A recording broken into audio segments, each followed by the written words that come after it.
What is only the size of a fist, but still powerful enough to keep the whole body in balance? Your kidney, or kidneys. These two little organs are working around the clock, filtering blood, regulating blood pressure, and balancing electrolytes. But most of us don't even notice them until something goes wrong. Welcome to the Health Exchange. I'm Dr. J. Rutland, and today, sitting next to me, is Dr. Cristina Farkas-Skiles, pediatrician and pediatric nephrologist, who is here to walk us through what's normal, what's not, and how to keep our kids' kidneys healthy. Let's get into it.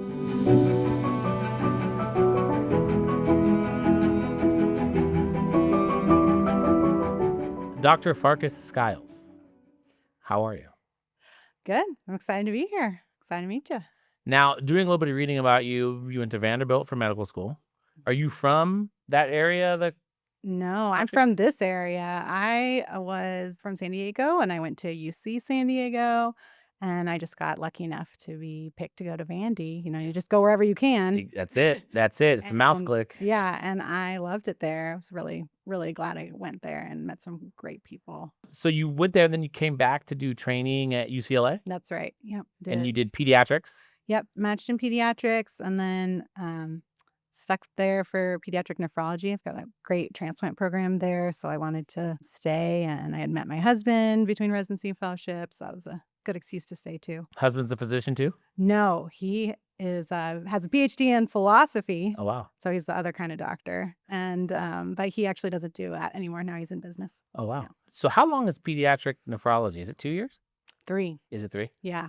In pediatrics, they make you do research. So got at least 2 research years. What'd you do your research on?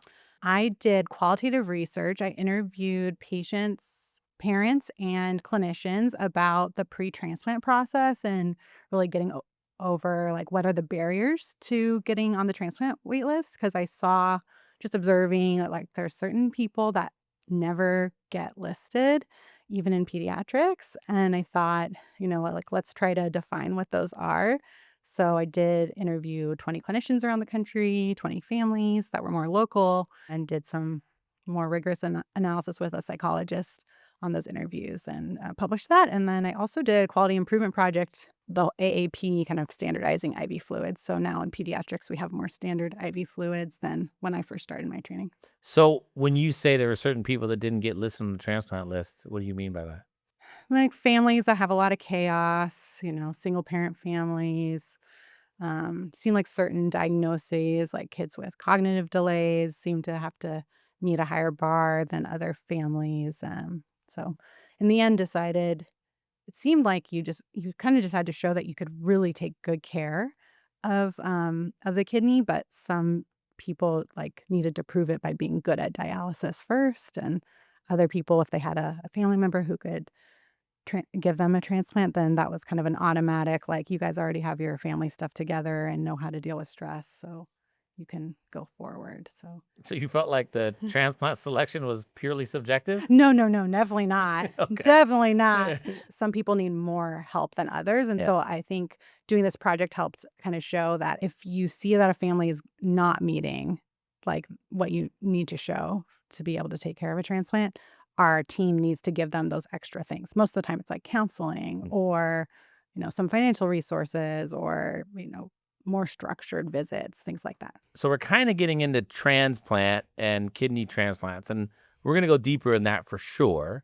But pediatric nephrology isn't exactly the first specialty that people think of, right? What drew you into pediatrics and pediatric nephrology? Well, when I went to med school, I thought I'd probably end up doing pediatrics because I was such a family-oriented person. I have a big extended family. I couldn't imagine not being around kids. But when I met other pediatricians, I was like, yeah, this is my club. I like these people. With nephrology, you know, I kind of had to look around all the different specialties.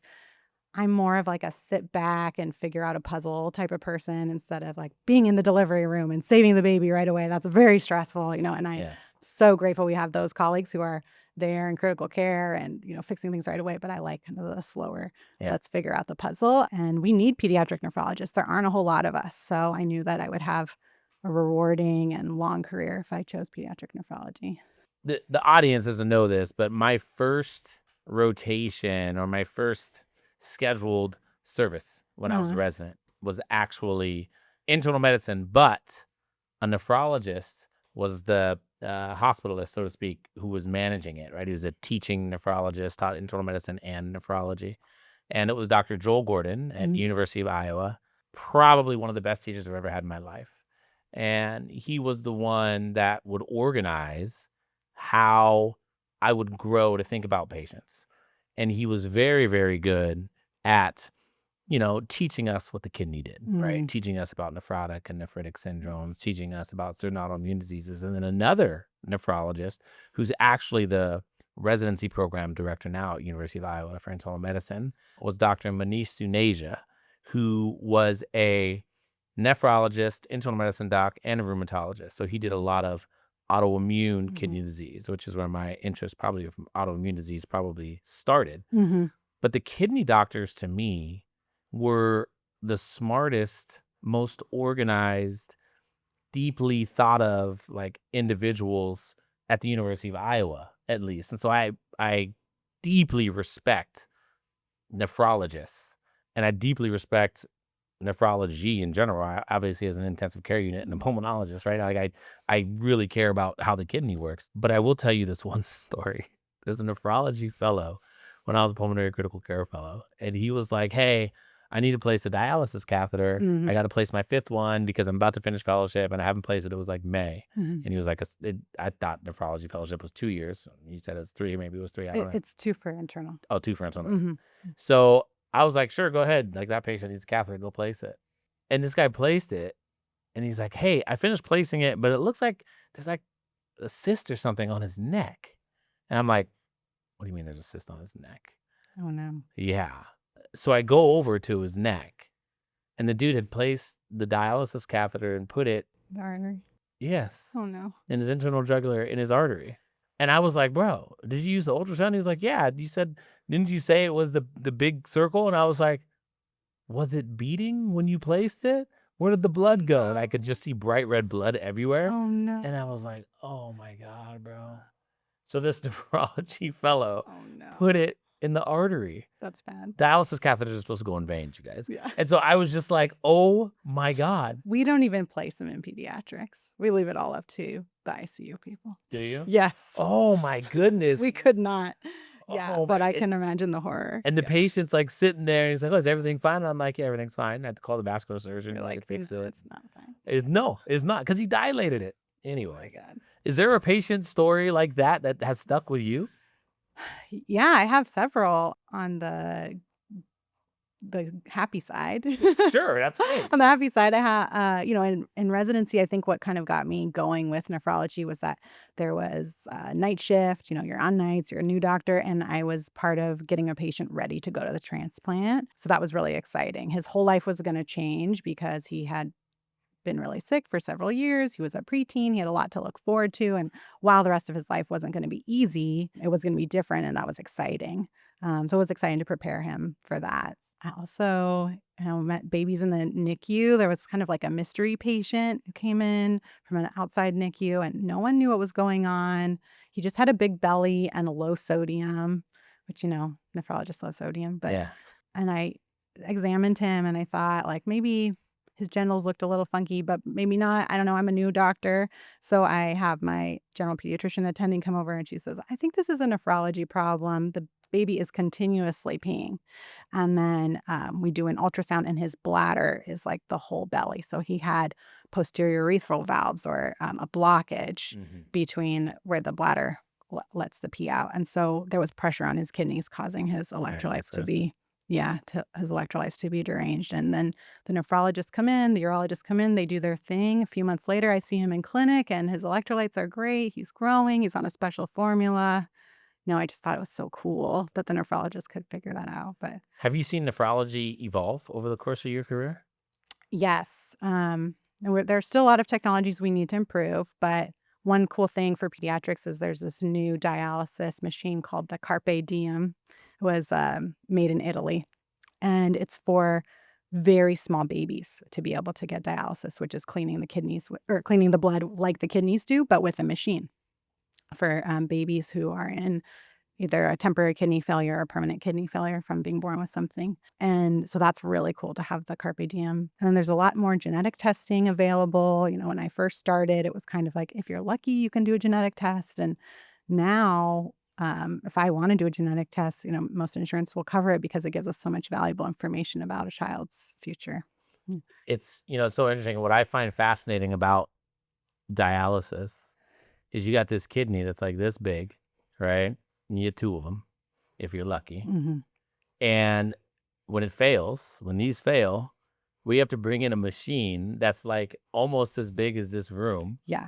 To come in and do the job of the kidney. It's just like, I'm not a super Catholic religious guy, but I'm a guy that believes in God. Mm-hmm. And one of the reasons I believe in God is because of dialysis. I look and see what the kidney does in this amount of space, and us trying to replace it is ridiculous. Like this big machine in there, right? Just trying to do the job. And it doesn't even do a good job. And it doesn't. It does like a 40% job of the 100% job our kidney does, And our kidneys develop from like week 4 of infancy all the way up to 32 weeks, 36 weeks. We go from kind of like 20 segments, little things filtering all the way to 3 million and in 30 weeks. Yeah. And it's most of the time it goes right. It's amazing how most of the time it goes right.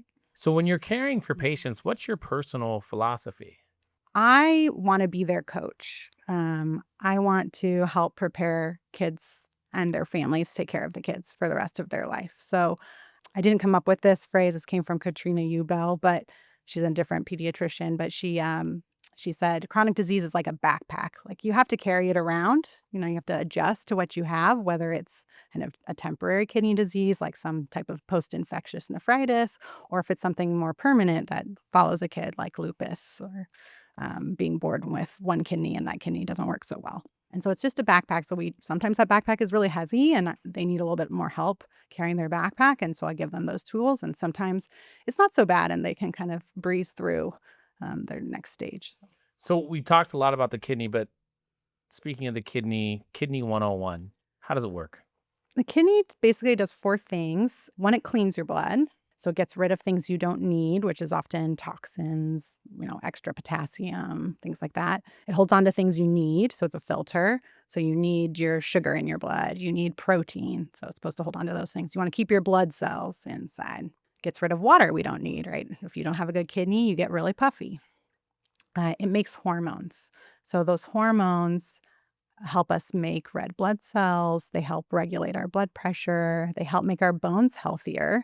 Vitamin D is a hormone, and the kidney's the last part of that. So it actually does a lot of things. And if you don't have healthy kidneys as a child, you don't grow very well because the kidney needs to have all those things in balance. It needs to have the right acid level for your bones to grow and the right amount of phosphorus and protein so that you can get taller. Mm-hmm.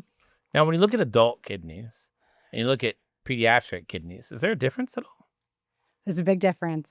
Yeah. That's why medication doses are so important. When a baby's first born, your kidney function is 20 mils per minute per 1.73 meters squared. So that's our kind of filtration units. And then in 5 days, you double your filtration. You get a lot better by 5 days old. And then that gets to about 60, or we say 60% when you're about 1 month old. But still not great. So, we do have to be very gentle, and things that happen in the infancy are really important. So if you have a sick baby, that can follow you for the rest of your life. Or if you're born prematurely, your kidneys are not the same as someone who wasn't born prematurely. So that's one part of it. And the other thing is our kidneys are growing to adult size. They're functioning kind of in the same rate as adults from age 1.5 to 2. But they're not fully adult size till you're kind of a preteen. So you do have to be kind of gentle with your kids' kidneys. Dehydration matters and medications matter a lot. So what are common pediatric kidney diseases? What are common conditions? Yeah, about half the kids I see are born with something. So we call that congenital anomalies of the kidney and urinary tract, or catgut. Wait, what is it? What's the acronym? Catgut. CACUT? Yeah. I didn't even know there was an acronym. Yeah. So that's about half of our cases. And then those are kids who are born with a solitary kidney, so they never had another one because so much has to go right, to develop them. Some kids have bladder problems. So then because they have bladder problems, they can't empty their bladder, their kidneys get damaged unless you start to empty it for them. Or kids are born with a cystic kidney. So you probably saw a lot of people with polycystic kidney disease as an internal medicine doctor. I also see them in pediatrics. Yeah, so all those dysplasia. I see a lot of kids for UTIs and kids who get urinary tract infections over and over again. I see kids with autoimmune diseases. Those are kind of like second most common. That tends to happen later in life, like adolescence. And then I see a bunch of rare things, rare genetics things, kids who have congenital heart disease and then have kidney disease because of their heart disease, kids who have had cancer and have kidney disease or high blood pressure because of that. And I see a good amount of kids who just have high blood pressure because in pediatrics, if you have high blood pressure, the more common reason is because of having kidney disease, especially if you're less than 6 years old. So we get trained to manage high blood pressure. Although now a lot of kids are obese, and so it's not related to their kidneys, but it is kind of related in that their kidneys are responding to a hormone that their excessive fat is making. So I do see quite a lot of kids for that too. When you guys thinking about the kidney, right? So if you think about the body, the human body, your kidney is shaped like a kidney bean, right? Your kidney sits kind of in the retroperitoneal space, so like in your back area. And you have this organ that's getting blood flow from the aorta, organ sitting here. And then after the kidney does its thing, it's going to drain urine into what's called a ureter, okay? The ureter is going to go all the way down to the bladder. And then the bladder is going to hold your urine, as you guys all know. When you have to pee, you get that sensation. And then it goes through your urethra and then to your toilet or to the tree, to your dude, like whatever. So that's kind of the anatomy of the kidney. Now, the things that Dr. Farkas-Skiles was saying earlier when she was talking about blockages and such, what she's talking about is blockages along those tracks. And so if you have a blockage in the ureter or a blockage in the bladder where the ureter is releasing into the bladder, that fluid will build up backwards and it will start to collect through the ureter, keep going back into the renal pelvis, part of the kidney, and then that fluid will build up in the kidney, making the kidney less functional if it's there for long enough. And so that's what we call like hydronephrosis. And so again, these are just anatomical situations that can lead to kidney disease, which may or may not be acquired, may or may not be congenital. I had a friend in college. He would drink a lot of beer, and every time he drank, he had to pee, he had this like awful like pain. And like finally, like one day, he like told somebody, and he was like, "Bro, you got an ultrasound." He's like, "You got UPJ." I was just gonna guess that. Yeah. What's UPJ? Uretero-pelvic junction. So that's where the ureter implants into the kidney, and there's like a blockage there, so a narrowing there. And so whenever you drink and you're stimulating production of urine, that's when you feel it He the most. feels it because it's like a fast flow into his bladder. Yeah, poor guy. Exactly. Yeah, I have a good amount, when we see these babies that have that too, and we're like, "Oh, your baby's fussy. Like, bring them. We got to fix that sooner." So when I typically think of kidney disease, I think of like nephrotic syndrome Sure. versus nephritic syndrome. Yeah, I see a good amount of that too. What's the difference between the two? Like, how would you describe it? Nephritic syndrome or glomerulonephritis is more of having so many cells invade the kidney filters that stuff gets stuck there and is also leaky. So you have more red blood cells leaking because of the inflammation there at the kidney. So it's like the kidney's attacking itself In the glomerulus. in the first part of your filters, because you have, a big filter. Well, they're tiny, but Yeah. a complicated filter. And so that first kind of powerhouse gets full of cells, immune cells, and it creates blockages. And that blockage makes your blood pressure go up because your kidney is saying, "Hey, I'm not seeing as much salt streaming by in this glomerulus. We better raise that blood pressure so that we can have better pumping back to me." And so that's more glomerulonephritis. You're leaking blood, you're leaking protein there. Nephrotic syndrome, on the other hand, is just damage to the podocyte, which is these kind of supportive cells around the glomerulus. And that's also usually an immune problem, but you start to leak protein, sometimes blood too, but doesn't have quite as much high blood pressure as you would see in glomerulonephritis. And those patients tend to be more swollen. Both need low salt diets. Both often need medications to help get the extra fluid off your body. Both often need immunosuppression, so some type of steroids and maybe other medication like that, so that you can get out of this kind of immune hyperactivity. So what are the warning signs of the kidney being damaged? You said it sounds like swelling. Yeah, in that case, swelling or swelling around your eyes is often the first sign, even if it goes away during the day, swelling around the eyes. Um, Ankle swelling too. Poor growth is a big one in kids. Kids. Yeah, you're just not growing so well. And otherwise, it's often silent. It's hard to know What that about you have blood in kidney the urine? disease. Sometimes blood in the urine can be a sign. Sometimes it can be benign. Either way, if Yeah. you have blood, you're going to get it checked out because it could be a sign of an immune problem like nephrotic syndrome or nephritic syndrome. It could be a sign of a kidney stone. Yeah. That's also decently common, even in kids. There's pediatricians, there's pediatric nephrologists. What do you wish? Well, first of all, what's the difference? And then what do you wish pediatricians knew that you see so commonly and you're like, oh, if they just knew this, it would save. Well, pediatricians finish med school and then do 3 years of pediatric residency and go off into the wild. And I have no critiques for pediatricians. Their job is hard. Yeah. I did general pediatrics for just a few months before I started my attending job as a nephrologist, and it was very hard. But you can repeat things. Sometimes labs aren't totally true. So especially labs you get in the office, like a urine dip. So where, you just give a sample and the pediatrician dips it on a stick and you can say like positive for protein, positive for blood. There are false positives in that case. So it's important to send that urine to the lab where someone's actually looking at it under the microscope and can tell you, is that really blood or is it something else? Like, is it myoglobin or is it just a concentrated sample and there's not actually blood or protein? So I think that's a big thing, is just retesting or having a patient come back and give a second sample is important. Also calling your friendly pediatric nephrologist. We're really nice. We want to help you. I try to give every general pediatrician my cell phone number because I think these situations come up. They're not sure if a kid is really sick or not, and they don't know if they should worry the family. And so it's better if they just call me. Yeah.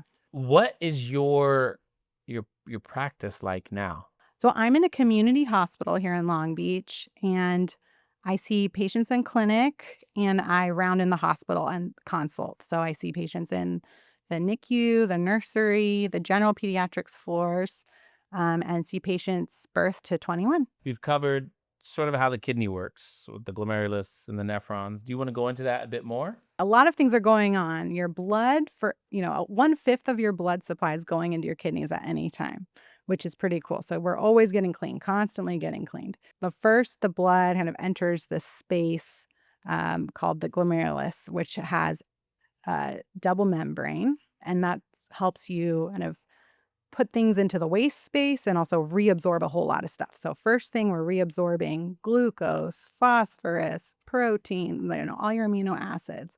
So all these things that your gut has broken down into simple stuff is getting back reabsorbed, hopefully. And then it keeps going down the loop. So it goes down and water and salt kind of exchange, potassium gets exchanged, and then you go back up and your water's getting reabsorbed. So your urine gets progressively more concentrated. Yeah. And that's really helpful so that we can survive in times of famine and in dehydrated states, like when we're ill.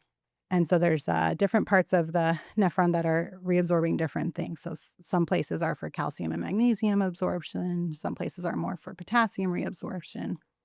And this is all really important because we learn how these things work because when other people's parts go wrong, right? So little kids who present with losing a lot of salt in their urine all the time and are very, very sick and very dehydrated, they might have Bartter syndrome because one part of that tubule is not working.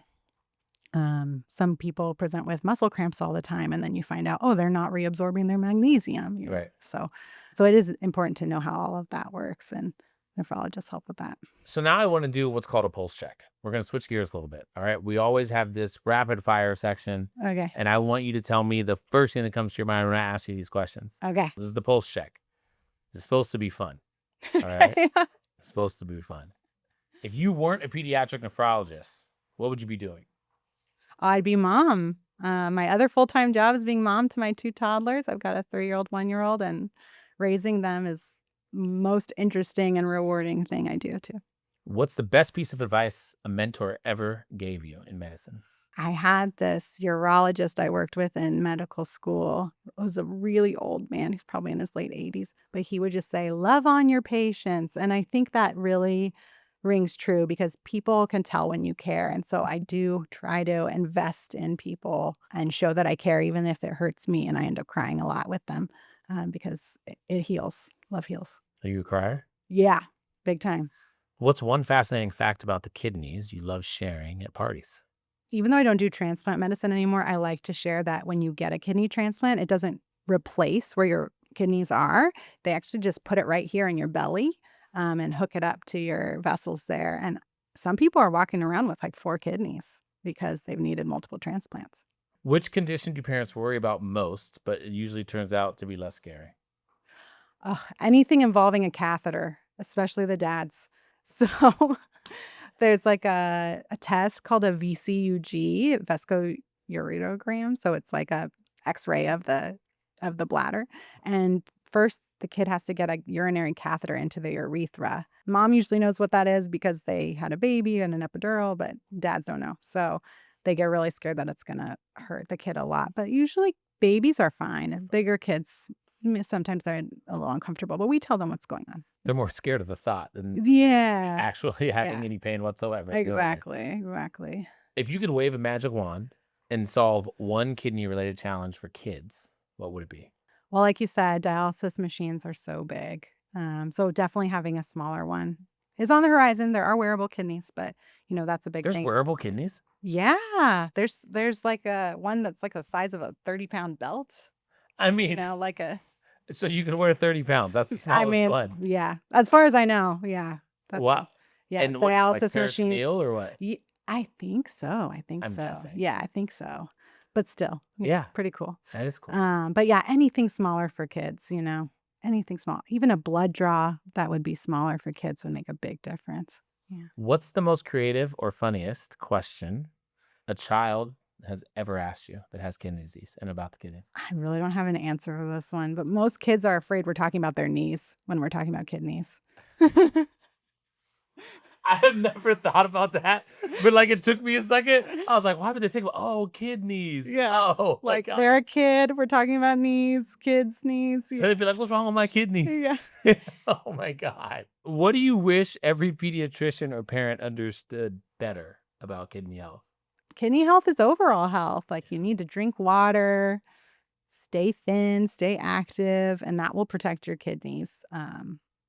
Yeah, I think some people think once they have kidney disease, this is their wake-up call, but you could have a wake-up call before then. Do you believe in Ozempic or Mounjaro or all of that for chronic kidney disease? So it's not approved for kids yet. Yeah. I do give it to my kids who have IgA nephropathy. But So in your body, you got 5 types of antibodies: IgA, IgM, IgG, IgD. Nobody knows what that does. And IgE. IgG is 4 subtypes. IgA is 2 subtypes. IgA nephropathy is when that antibody actually localizes in the kidney and starts to attack your kidney. And it leads to a nephropathy, right? Kidney disease, nephron disease. And that's what she's referring to. Yeah. Yep. I do have people who are taking Ozempic and all of that, but I treat their hypertension, So my CKDs, I'm not putting them on them quite yet. Yeah. If you could change one thing in the healthcare system for kids with kidney disease, what would it be? It would be really cool if we had a privately funded national kidney institute, like there's a National Cancer Institute, because there's not a lot of kidney research that's funded, and pediatric nephrology is a teeny tiny slice of the pie.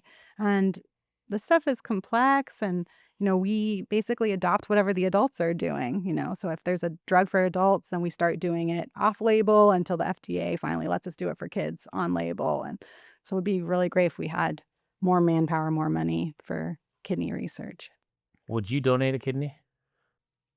Yes, especially if it was my kids, my husband, my brother, sister, 100%. Now it's time for What's the Buzz, presented by BuzzRx. Every week, I answer a health-related question from one of our viewers.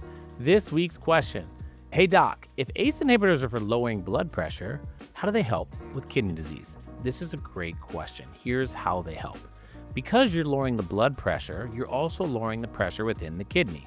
The high pressure within the kidney actually damages the cells that filter all of your blood. So you have less damage, which means you have less inflammation and less scarring. That's what improves chronic kidney disease, and that's the buzz. If you have a question, email us at healthexchangepodcast@gmail.com. Thanks again to BuzzRx. To save money on prescriptions and help give back to kidney patients, get a free prescription discount card benefiting the National Kidney Foundation at buzzrx.com/NKF. When a parent comes to you for their first nephrology visit, how does it go? Like, what should they expect? What kinds of questions should they ask? I guess it kind of depends on why you're seeing the kid, but Yeah. do you have a general format with how you introduce them to pediatric nephrology for that first visit? Yeah. Well, first they're gonna get their vitals taken, just like at any other pediatric visit. But blood pressure is really important in nephrology, so you may get your blood pressure checked many times to make sure we get an accurate one. Then we're gonna go over personal history, the other medications you've been on, medical problems you've had, surgical history, and family history is very important. And then whatever imaging they've had, I'll review that with them again. Whatever labs they've done that brought them to me, we'll go over those together. And then we'll go with what's the game plan? What do we have to do right now? What do we expect in 5 years? What do we expect as an adult? That really matters to parents. Like, will my kid be able to go to school? Will they be able to have children of their own one day? What do I expect with this disease? So I can usually lay that out. The tests in the office. Hmm. What tests are you doing in the office? Obviously, you're doing blood tests. Yeah. You mentioned the urine dipstick. What is that? Yeah. So we get a sample of urine in a cup, and we can analyze the pH, so the acidity of the urine, and if how concentrated urine is. It's called specific gravity. If there's red blood cells, white blood cells, and signs of those things in the urine also all come out in just a couple seconds test. Yeah. And you'll do ultrasounds from time to time? We'll send them to the imaging center for ultrasounds, but some people do ultrasounds in office. Yeah. Maybe I'm just liberal as a autoimmune pulmonologist. I always want a biopsy. Like, I want Oh, tissue. yeah. Like, I want to see the tissue. I need to see what type of white blood cells are in there because it'll help me select a immunosuppressive agent Yeah. sometimes. But in kidneys, like, everybody's always like, no, we don't need the biopsy yet. Like, we can wait. Well, like, what's the deal with that? Like, I feel like you can get a lot of information from that kidney biopsy. Why do we wait longer than I think? Well, because you're working with grown-ups. In kids, we do biopsy if you don't meet kind of a perfect textbook case of something that we can treat. So if you are a textbook case of post-infectious glomerulonephritis, you had strep throat, and now you have nephritis, and we know we just need time, and your labs are getting back to normal, we know we don't have to biopsy you. Yeah. But if you are outside of that age range for a nephrotic syndrome, minimal change disease, or if there's a weird family history of anything at all, we're probably going to biopsy a little bit sooner. The good thing, we do have more genetic tests that we can avoid biopsying. So if you're worried someone has an Alport syndrome, we can do a blood genetic test and avoid having to put them under anesthesia. Anesthesia is not benign in kids, so I'm careful before I recommend a biopsy, but we do biopsy probably a little bit more than the adults. We also call chronic kidney disease a little bit sooner than the adults because we get nervous about chronic kidney stage 2, whereas internal medicine doctors feel a little more comfortable managing that. Yeah. But pediatricians, want to preserve the kidneys for a very long time. So, Yeah, because they have a lot more runway. yeah. There's a lot more time for them to live. Yeah. How do you explain tests to kids in a non-scary way? Like, what Mm. you're going to do? Like, how do you talk to them? They're child life specialists. These are amazing professionals I get to work with, who come in with great illustrations for kids and dolls that have catheters on them or blood pressure cuffs on them, or, who can help explain these things. But we also, try to tell kids up front exactly what's going to happen and if something's going to hurt or not, and if they're going to be alone or not. So I think as long as they know their parent is there, or I'll be there, or my friend will be there Yeah. during this kind of scary x-ray, they can put up with a lot. And that's why I love kids. They're so resilient. Kids are great. I see them go through things. They don't want to be sick. Right. I mean, I had no issues with the kids. It was the parents. Right? Because parents get very, I mean, I get it. I'm a parent. Mhm. Like, we get very emotional. We get Mhm. very fearful, Mhm. right? We get anxious before whatever happens, where it doesn't really exist, but Right. we have this anxiety. Yeah.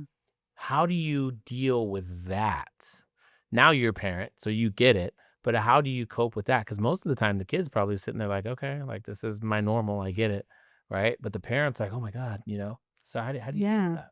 Yeah, I think you just have to go case by case. I've had a lot of practice with people who are more emotional, and you can kind of ask, like, what are you afraid of? And if you can get them to name it, then you can start addressing it.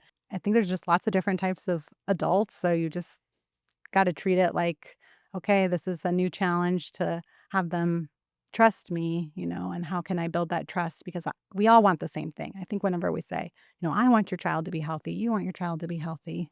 Like, how can we do that in your home, in your circumstances, at their school? Yeah. And once they agree that we're all on the same team, we can move forward, even if it's a little bit of a rocky start. We have this office visit, overwhelming sometimes. It's a lot. A lot of times it's more than just following up. Mm-hmm. It's actually treating. Mm-hmm. When do you know when to treat a kid's chronic kidney disease or acute kidney injury or whatever? There are a lot of objective markers, which is why I like nephrology.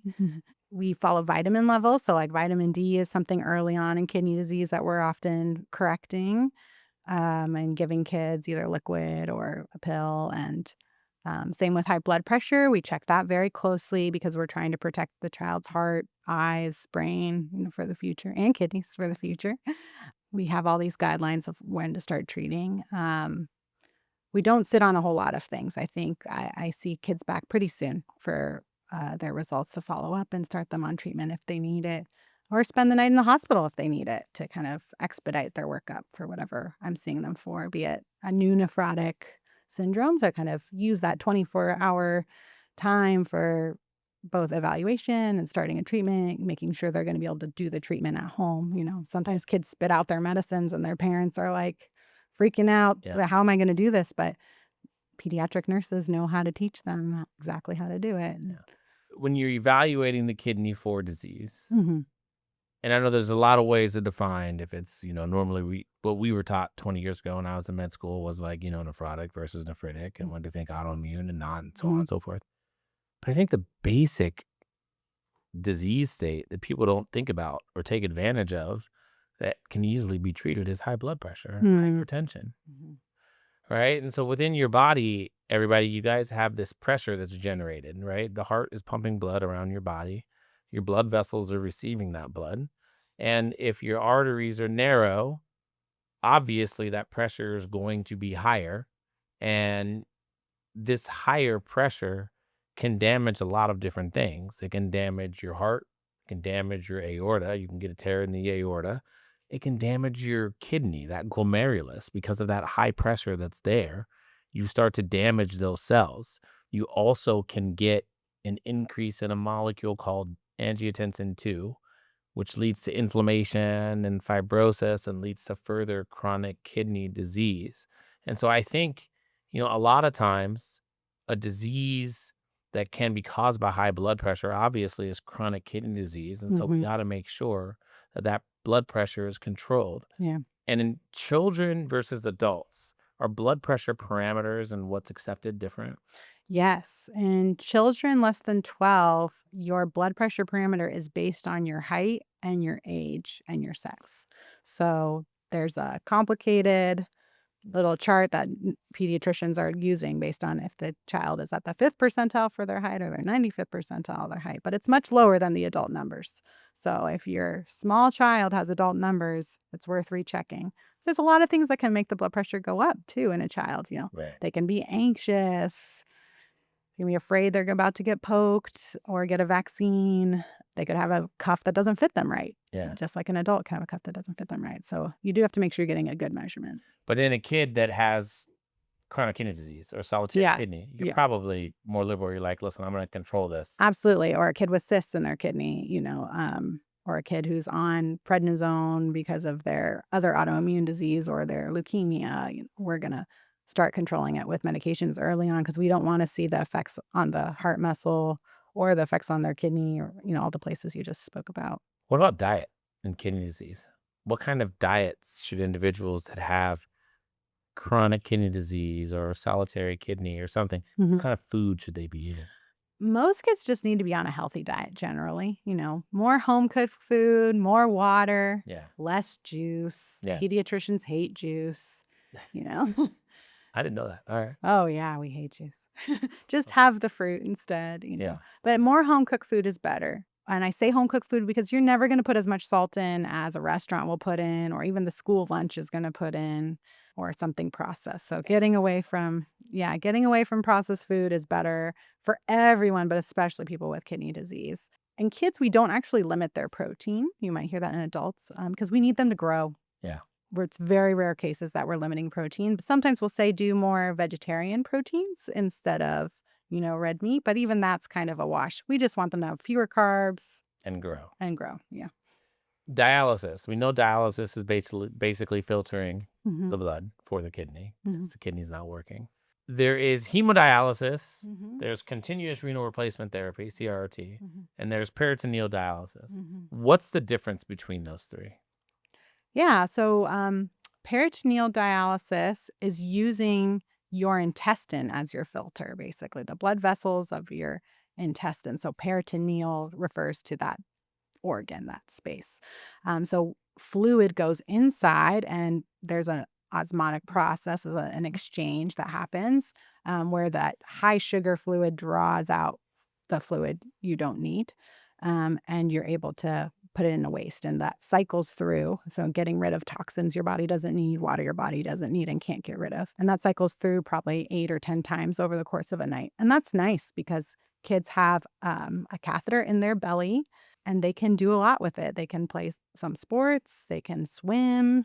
They can swim? Yeah. Wow. They can swim, go to school at normal hours, and then just get their blood filtered every day if they need it, just like our kidneys are filtering our blood constantly. Then there's machines that hook into a blood vessel. So that's either continuous renal replacement therapy. So that's kind of dialysis over 24 hours. That's for the very ill, those in the ICU, or people who have very low blood pressure for some reason. And that is good, gentle cleaning. And then there's more rapid blood flows with intermittent hemodialysis, and that's what a lot of adults are on. We try to limit that in kids, and those adults have to come to a center most of the time, 3 or 4 times a week. Although some people do have home hemodialysis where they actually have a machine at home and learn how to use it themselves. And because the blood is flowing so rapidly while it's getting cleaned, you have to be very careful about people's blood pressure, Right.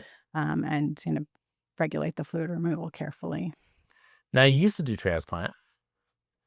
You don't do it as much anymore, but you know a lot about it. Yeah. What's the most common reason that a kid needs a kidney transplant? Yeah, about half the kids need it because they're born with some type of congenital anomaly. They're either born with very small kidneys that just don't grow over time, or they had some type of birth trauma where they lost a lot of blood at birth, and then their kidneys don't grow well because of that big kidney injury at a very critical time of development. I'd say that's kind of one big bucket. The other big bucket are autoimmune diseases. So people with like lupus nephritis, some celebrities have talked about their lupus and the need for transplant for that. And then there's other rare things. So cysts in your kidneys is another reason. Usually children don't need kidney transplants for autosomal dominant polycystic kidney disease. But if we diagnose that as children, we will tell them, they might need it as an adult and start preparing them for that. When kids get kidney transplant, are their outcomes great? I mean, are they? Yeah, kids do pretty well if they take care of their kidneys. Their survival is really good if they take their medications, and if they're lucky. There are some really terrible consequences of having a transplant. You can get cancer after having a transplant. But kidneys can last 10 to 20 years if you take good care of them. So, I've always found that fascinating. mhm. So when you get a kidney transplant, right, because you're getting an organ from somebody else, whether they are a living relative or a deceased donor, Mhm. and I don't know the outcomes versus one of. I don't know them off the top of my head. I think it's a very slight difference in better in the living, but I very think so too. slight. I think it's Yeah. very slight. You are getting somebody else's organ, and so what you have to do is when you get somebody else's organ, there's a couple things that can happen. So within somebody else's organ, there are sometimes white blood cells or T cells specifically. And these T cells obviously grew up in the other person's body, right? And so when they hook up the organ, the T cells can recognize our body as non-self because it's not them. And then you get sort of what we call graft, which is the kidney versus host disease, and those cells can begin to attack our body. That's an issue. The other issue is rejection of that organ. So our body, our immune system may recognize this organ as foreign because the cells are tagged differently. And if it is, and when it does, it starts to generate an immune system problem that just attacks this organ. We call that rejection, right? And so that can happen over the course of time.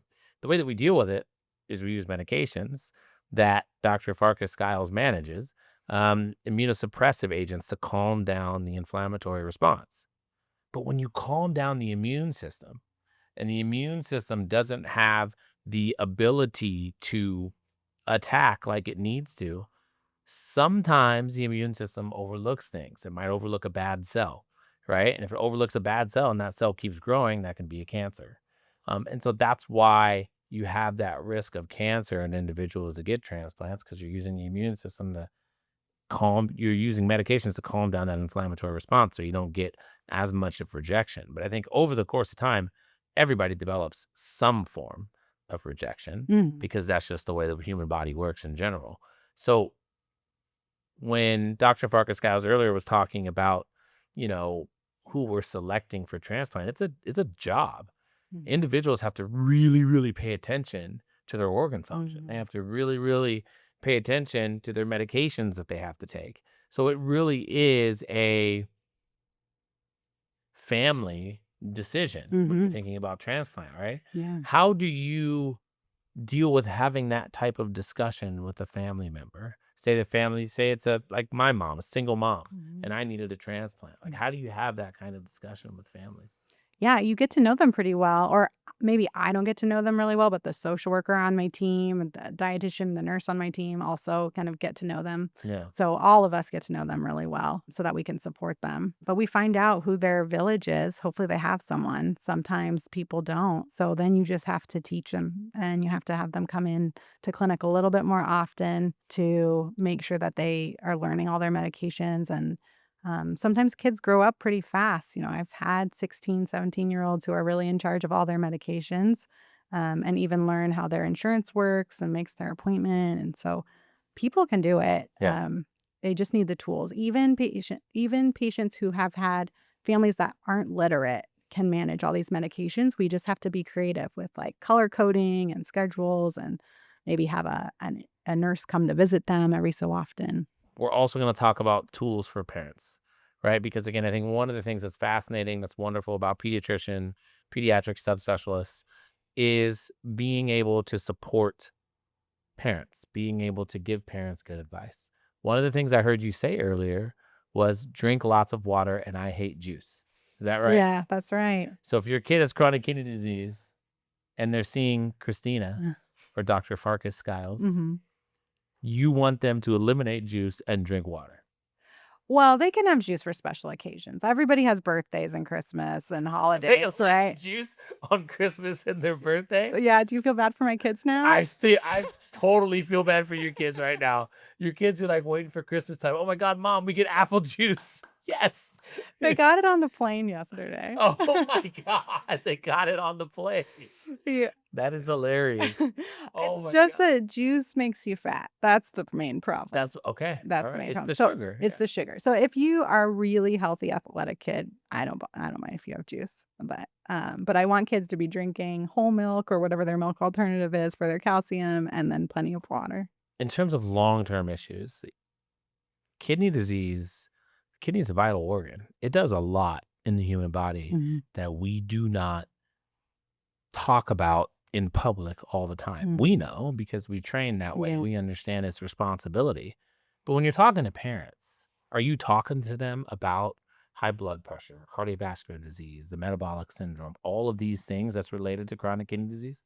I try to. It's hard in a 20-minute visit to hit all those things, but yeah, we try to talk about the importance of all of these things. So I think it as you're going through either their symptoms and can talk about how those relate or their medications and why they're on the medications. I think it's really important for parents to know what each medication is for and what it's there to prevent. But I do talk about their blood pressure medication, lisinopril, in a patient who also has diabetes. This is your kidney protecting medicine as well as your blood pressure lowering medicine.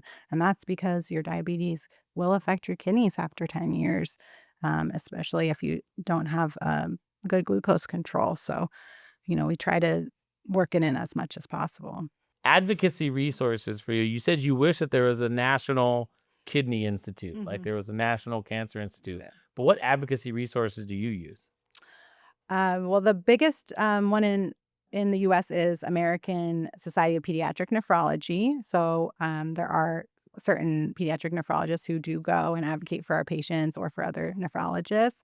And there's also International Pediatric Society of Nephrology. So that's also really cool because it's worldwide. We actually have so many resources here in this country for patients with kidney disease.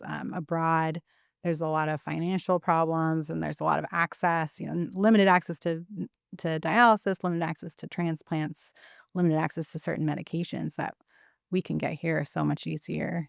Even like growth hormone, you can't get that everywhere. Our Yeah, kids can actually grow to be pretty tall, even with a severe disease, thanks to our access here. that's Yeah. nice. And then, of course, National Kidney Foundation is an amazing resource. They do a lot of kind of fun walks and fundraisers and also free education for nephrologists and other doctors, as well as for the general public. That's pretty cool. So before we wrap, we always like to tell a positive story. We call it the positive pulse. Mhm. I'm sure you have a story, so I want to hear from you, just like a positive story about a kid or a parent that you helped them get through, and it was a great outcome.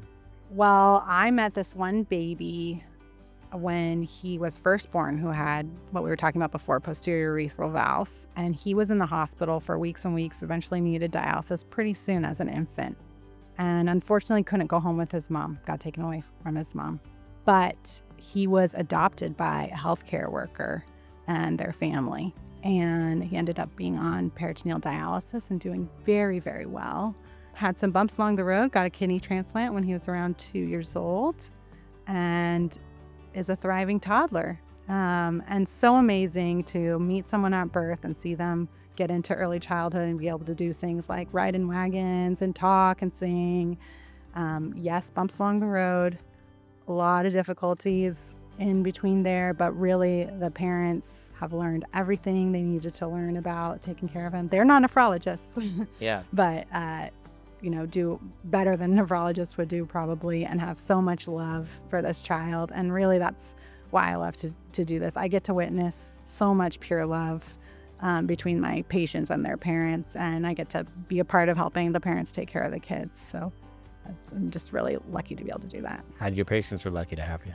I really appreciate it. So kind, so kind. Where can we find you, Dr. Farkas-Skiles? I'm at Long Beach Memorial Miller Children's and Women's Hospital, just down the street here. So thanks so much for the invitation. So happy you came. I really appreciate it. Everybody, thanks for watching and listening. We're on Instagram at the Health Exchange Podcast. Get us wherever you get your podcasts. We're on every Thursday at 6 a.m. Pacific, 9 a.m. Eastern Time. We'll see you next Thursday. Take care.